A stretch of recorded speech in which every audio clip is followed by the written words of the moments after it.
Vestibular URI. O conhecimento muda a sua vida. Já escrevemos muitas histórias de sucesso. Agora, chegou a vez de você descobrir seu potencial e construir seu futuro. Aproveite essa oportunidade. Vestibular de Verão 2022 é na URI. Existem aprendizados incríveis aguardando você aqui. Inscrições até 2 de novembro pelo site vestibular.uri.br.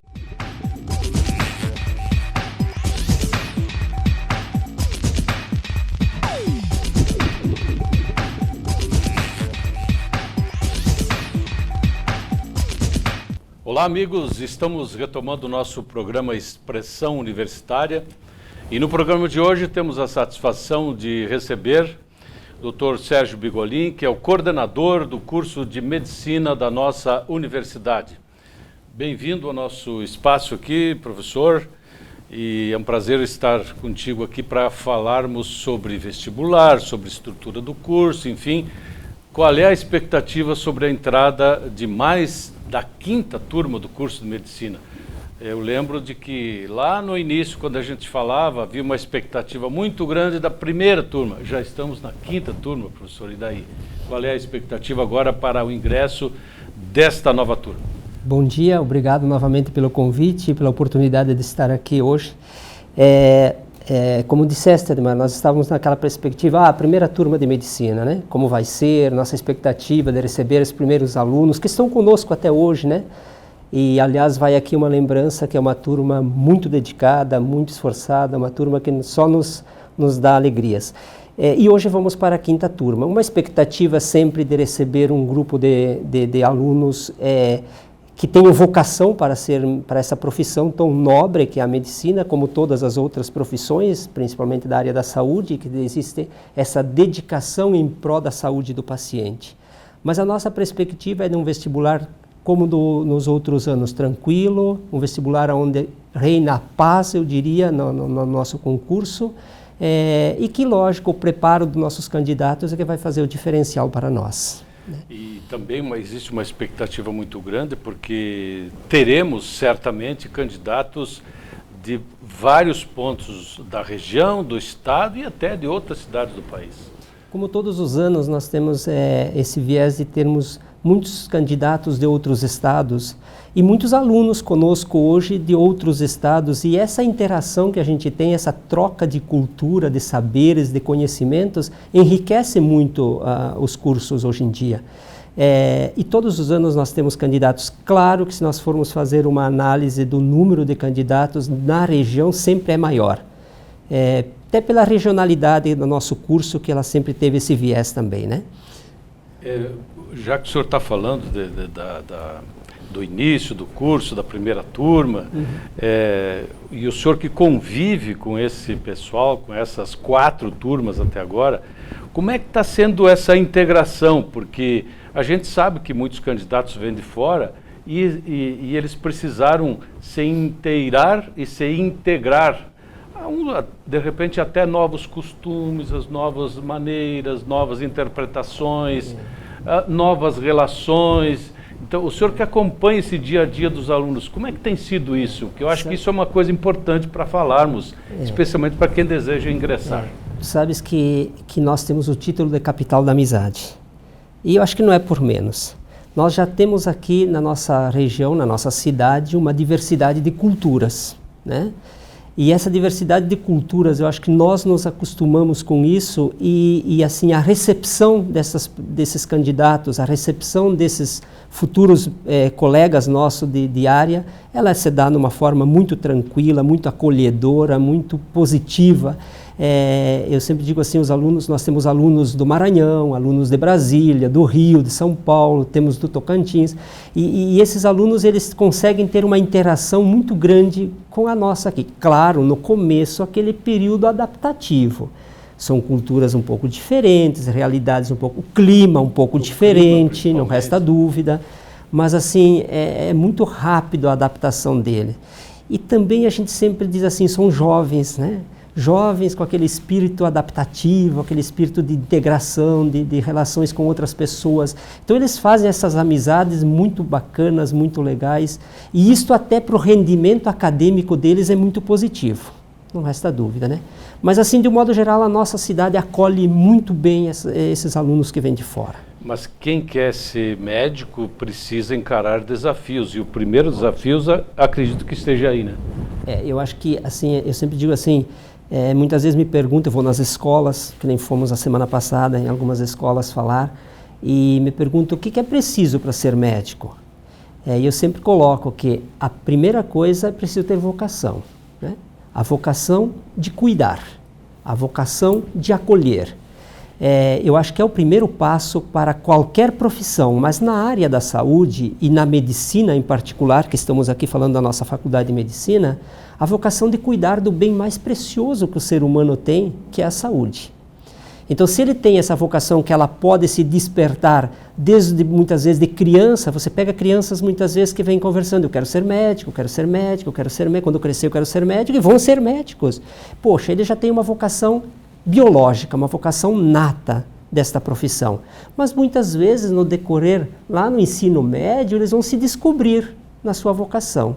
Eu acho que este é o profissional perfeito, né? Que tem a vocação para ser. E o segundo desafio é exatamente o estudo. Para ser um bom médico, eu sempre coloco para eles. No primeiro dia de aula, muitas vezes a gente vai falar na turma, né? E a gente coloca que nós temos o dever de formarmos nossos futuros médicos em 3 grandes áreas, e que são 3 desafios para nós, educadores, e para eles como alunos. Primeiro, no conhecimento. Eles devem armazenar muito conhecimento, porque eu sempre digo assim, como é que você vai atender alguém se você não tem esse conhecimento armazenado? O segundo é a habilidade de mobilizar esse conhecimento quando for necessário, seja de uma forma planejadinha, eletiva, ou numa urgência, numa emergência. Ele deve ter aquele conhecimento e a habilidade de mobilizar ele. E a terceira, que eu digo que é o grande desafio, é o desafio para nós, é o desafio para nossos alunos, que é a atitude. E a atitude nós podemos mudar, não se pode mudar muito a atitude que um jovem de 18, 20 anos já tem, mas podemos moldar ela. Qual a atitude do bom profissional? A atitude interpessoal, a atitude interprofissional, o comportamento perante uma situação, perante um trabalho em grupo. Quer dizer, isso tudo a gente vai conseguindo trabalhar com nossos alunos. Então, assim, são grandes desafios que eles têm pela frente. Não a adaptação, mas principalmente o ser médico, o ser um bom médico, né? E nesse período, professor, especialmente porque ainda estamos graças a Deus, num final de pandemia, que lições, digamos assim, esses alunos, professores igualmente, né, tiveram com relação a essa situação? Uma coisa que inesperada, que nos caiu no colo assim de um dia para o outro, até com certo pavor no início, mas que agora estamos encarando com uma certa naturalidade. Mas como é que o futuro profissional médico encarou essa situação? E foi um período relativamente longo. Veja assim, se nós dissermos, eu penso assim, aprendemos muito com a pandemia, ok, mas perdemos muito com a pandemia. Eu acho que todos nós, de uma maneira ou de outra, tivemos perdas na pandemia. Perdas, muitas vezes, de viver. Aquele dia a dia que nós tínhamos, aquela interação pessoal que todos nós tínhamos. Perdas na forma de transmissão de conhecimento. Tivemos que nos reinventar. Todos nós nunca enfrentamos uma pandemia. Se a última foi lá em 17, 18, nós não sabíamos o que era uma pandemia. No começo, talvez tomamos algumas atitudes, algumas condutas que hoje nós podemos pensar, poxa, não eram necessárias, mas é fácil dizer hoje. naquele início, foi a conduta, foi a atitude mais coerente para aquele momento. Então tivemos sim que nos reinventar em aulas online, em aulas à distância, mas aí nós começamos a pensar como é que vamos formar um aluno médico tendo aula à distância. E aí nós começamos a migrar para um sistema híbrido, onde tínhamos aulas teóricas à distância, que tivemos que preparar todo um sistema, e ali a gente vai aqui um agradecimento muito especial à universidade e aos órgãos públicos de saúde, nos seus ambientes de prática nossa, nas UBSs, a Secretaria Municipal de Saúde, o Hospital Santa Terezinha, o Hospital de Caridade, a nossa Unimed, que é os espaços que nós utilizamos, onde todos foram muito parceiros em se adaptarem e nós poder trazer os alunos para as aulas práticas presenciais, guardadas os seus distanciamentos, as suas medidas protetivas, mas nós já desde o começo paramos, eu acho que 1 mês ou 2, Ademar, e depois já tivemos teóricas online, práticas presenciais. E no que legalmente foi permitido, nós já começamos a migrar também para as teóricas híbridas, uma parte da turma em sala de aula, e uma parte da turma assistia a aula em casa e iam se revezando. Ou seja, nós fomos desde o começo buscando trazer esses alunos para a presença. Hoje nós estamos com todos presenciais. E fica o aprendizado, a lição de que nós devemos, especialmente quem lida com saúde, trabalharmos cada vez mais com segurança. Se antes a gente não dava importância a algumas atitudes, como o senhor mesmo falou agora, em atitude, agora mais do que nunca a gente tem que tomar atitudes, porque a gente sabe as consequências que poderão vir. Eu acho que nesse sentido foi o aprendizado da pandemia. E os nossos alunos viveram isso. Como tu disseste, um período longo. Geral, né? Geral. Todos tivemos que aprender. Todos nós tivemos que viver isso. Mas assim, fica esse aprendizado do cuidado, das atitudes corretas, sem dúvida nenhuma, tá? Mas assim, essa pandemia vai passar. Ela já está na sua fase, eu digo, decrescente da curva. Mas os cuidados permanecem conosco, né? Nós temos nossas aulas presenciais, mas colocamos para nossos alunos, ainda não abandonamos as medidas protetivas. Mantemos elas até que nós virmos segurança sem elas. Bem, falando nisso, professor, é importante que se fale aí às pessoas, especialmente às famílias e aos possíveis interessados em fazer o curso de medicina, que formação e que estrutura a universidade oferece a quem deseja seguir essa importante carreira na área da saúde? Veja, Ademar, nós estamos com uma faculdade de medicina em formação. Nós estamos com 4 anos de faculdade de medicina. O ano que vem entraremos no internato médico, que são os 2 últimos anos da faculdade. Para nós também é um desafio constante. Mas o profissional que nós queremos formar, eu sempre digo para nossos alunos, uma palavra resume, é o profissional competente. Competente, como eu disse no começo, em habilidades, em conhecimento e em atitudes. É esse profissional capaz de, muitas vezes, modificar o meio onde ele vai trabalhar. Tornar um meio mais humano, tornar um meio mais de saúde. Eu acho que é esse perfil de egresso que nós queremos ao final do 6º ano. E, até o momento, acho que nós estamos atingindo essas metas nossas. O nosso curso está sendo, assim, bem visto, bem quisto pela sociedade nossa aqui, pelos nossos órgãos todos, e também externamente. Só um exemplozinho nesse sentido, Ademar, que todo ano, todo semestre, a gente abre transferências externas. É uma forma de egresso no nosso curso. Se nós tivermos uma vaga, um aluno desistiu, um aluno foi para outro local, essa vaga nós chamamos um estudante de medicina de uma outra universidade brasileira, que poderá vir se candidatar para esta vaga. Este meio de ano nós tivemos uma vaga e tivemos 21 candidatos para esta vaga. Então, assim, demonstra que nós estamos, eu acho, num caminho correto, num caminho certo para formar nossos futuros médicos. O senhor falou em internato e, quem sabe, lá vem uma pergunta aí dos nossos espectadores.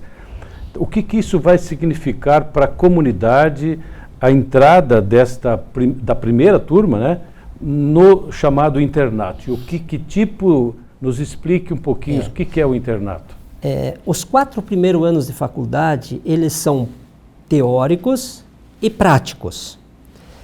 Mas eu sempre digo assim, não que sejam mais teóricos, mas é quando o aluno está tomando conhecimento, quando ele está se embasando de conhecimento e desenvolvendo a habilidade de atender o paciente propriamente dito. Bom, o 5º e o 6º ano, ele não deixa de continuar adquirindo conhecimento, adquirindo habilidade, mas ele vai começar a mobilizar essa habilidade dele no atendimento ao paciente. Por isso que o retorno nosso agora à comunidade como um todo é o nosso aluno já praticando, o nosso aluno atendendo a nossa população, tanto nas unidades básicas de saúde, quanto nos ambientes ambulatoriais e hospitalares. Então, ele começa agora realmente a praticar, ele como ativo. Então eu digo assim, agora nós vamos começar a dar um retorno muito bacana para a nossa cidade. E mais, agora, sexta-feira agora, nós vamos já ter uma reunião com Getúlio Vargas e Nonoai, porque nossos alunos também vão atuar nesses 2 cenários, nesses 2 hospitais. Então, a partir de 31, além do Santa Terezinha, aqui em Erechim, unidades básicas de saúde e tudo. Então, a partir de 31 de janeiro, que é quando vai começar o nosso internato, os nossos alunos estarão nesses ambientes atendendo. Então, assim, quando a gente conversava muito com a Secretaria Municipal de Saúde, mas os alunos de vocês vão lá, eu vou ter que diminuir o número de atendimentos. Correto, porque ele estava numa fase de aprender. Ele não pode aprender com movimento, ele tem que aprender com academicismo. Agora não, agora nós vamos aumentar o atendimento desses cenários de práticas, porque eles vão ser ativos no atendimento, sempre orientados, sempre supervisionados por um professor ou por um preceptor, mas conseguindo atender. Esse é o retorno do internato. Isso digamos assim, a clínica geral. Ele não é ainda um atendimento direcionado. Nós não formamos especialistas, nós formamos médicos generalistas. Mas neste médico generalista, o nosso internato é dividido em 7 grandes áreas. É isso que eu queria questionar. Nós vamos ter o internato em ginecologia e obstetrícia, em pediatria, em clínica médica, em clínica cirúrgica, em urgência e emergência, em saúde comunitária e em atenção básica. Então, eles vão girar nestas 7 grandes áreas de conhecimento, de prática, durante esses 2 anos. Então, nós vamos sempre ter alunos em todas essas áreas circulando. Primeiro com a primeira turma, que digamos são 50. São 51 alunos. E no ano que vem teremos outros 50. Outros 51. Então, no primeiro ano, nós vamos ter 51 alunos no internato. Já no segundo ano, e depois, eternamente, se Deus quiser, nós sempre teremos 100 a 110 alunos no internato. Eu imagino daqui a alguns anos o quanto a comunidade regional e outras regiões onde esses profissionais, futuros profissionais forem se dedicar, irão fazer a diferença na área da saúde. Com certeza. Tu sabe que nós temos áreas da saúde aqui em Erechim, áreas da saúde onde temos um número de profissionais bacana, legal. E temos áreas onde a Secretaria Municipal de Saúde, a nossa secretária, a Eccleston, sempre nos pergunta, precisamos de médicos nessas áreas. E é essas áreas que nós gostaríamos que nossos alunos também tivessem um olhar um pouquinho, poxa, eu posso desenvolver minha profissão nessas áreas. Bem carentes ainda de médicos, sim, mesmo na nossa região. Me ocorre aqui uma outra situação.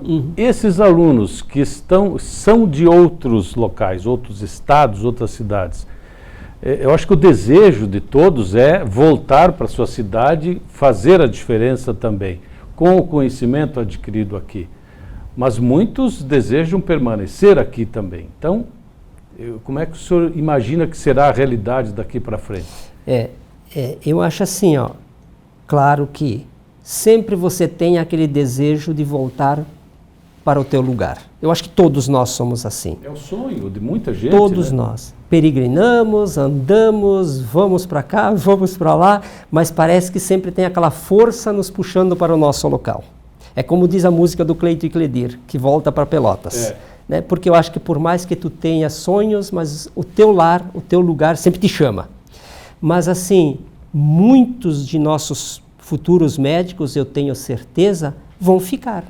Porque muitas vezes você passa um período muito bacana da tua vida nesta formação e você cria vínculos nesta cidade, vínculos nesta região do Alto Uruguai. Então, assim, por isso que hoje as faculdades de medicina no Brasil todo é assim, principalmente estas dos programas mais médicos, que somos nós, elas têm esta regionalização.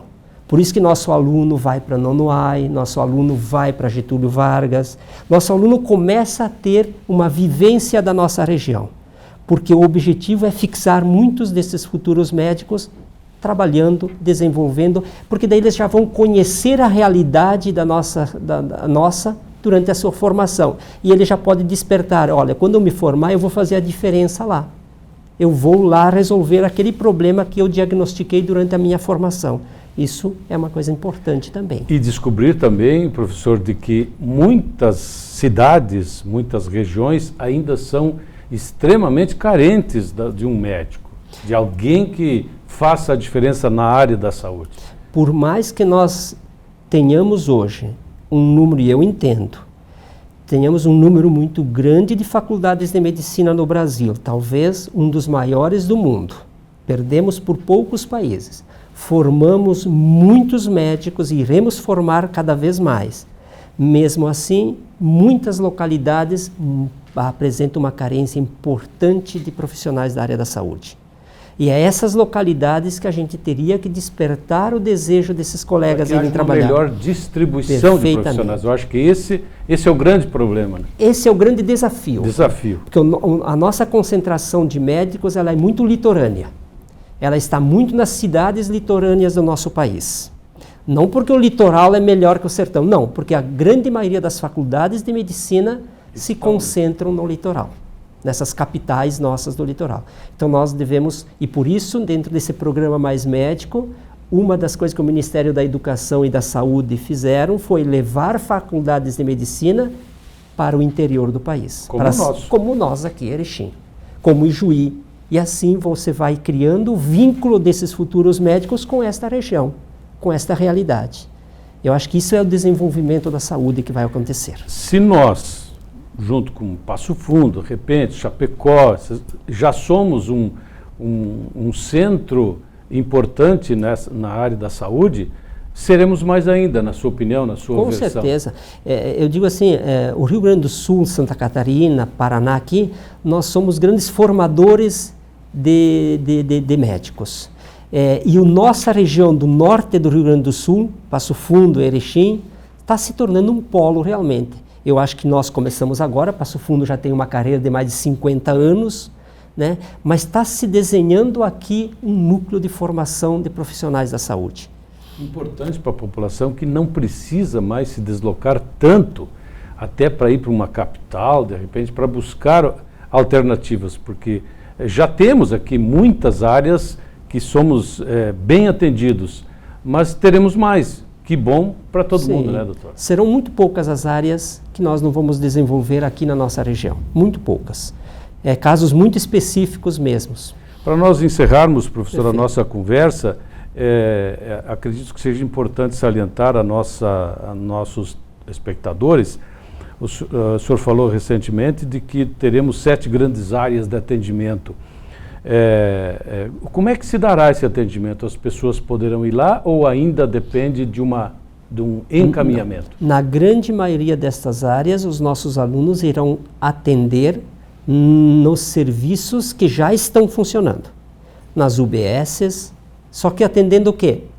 Mais pacientes, tendo mais disponibilidade de atendimento, mas nos serviços que já estão acontecendo. Pontualmente, alguns serviços novos no nosso ambulatório serão criados, além desses que já foram criados lá no nosso ambulatório do lado do Santa Terezinha. Mas a grande maioria do internato médico ele acontece nos cenários de práticas que já existem, tanto nas UBSs quanto nos hospitais principalmente. Então não é criar novos serviços, é incrementar, é poder atender mais nos serviços existentes. E só agora aqui, Admar, um segundinho, eu acho que sempre que eu venho falar, eu gosto de agradecer muito a parceria que a universidade tem com a Secretaria Municipal de Saúde de Erechim, com os hospitais de Erechim e com os hospitais e as secretarias municipais de saúde do interior.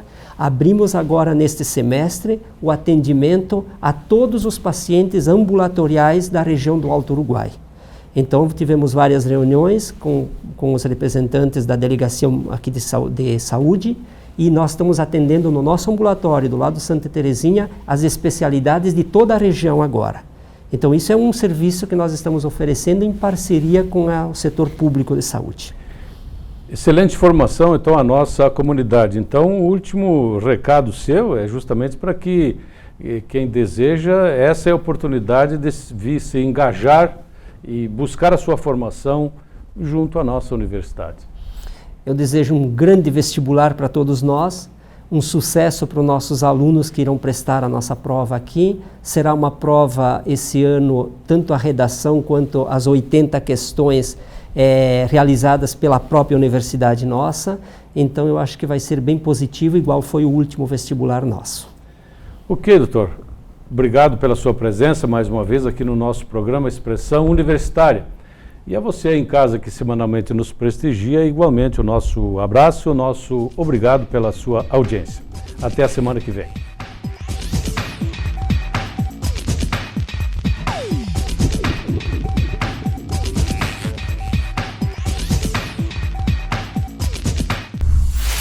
Vestibular URI. O conhecimento muda a sua vida. Já escrevemos muitas histórias de sucesso. Agora, chegou a vez de você descobrir seu potencial e construir seu futuro. Aproveite essa oportunidade. Vestibular de Verão 2022 é na URI. Existem aprendizados incríveis aguardando você aqui. Inscrições até 2 de novembro pelo site vestibular.uri.br. O que faz você escolher a escola para seu filho? O investimento? A localização? A estrutura? Não.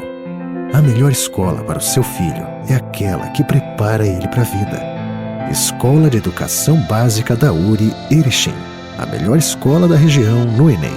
A escola que acredita nos valores familiares. A escola que oferece atividades que te formam para a vida. Pois a vida é uma escola. Matrículas abertas.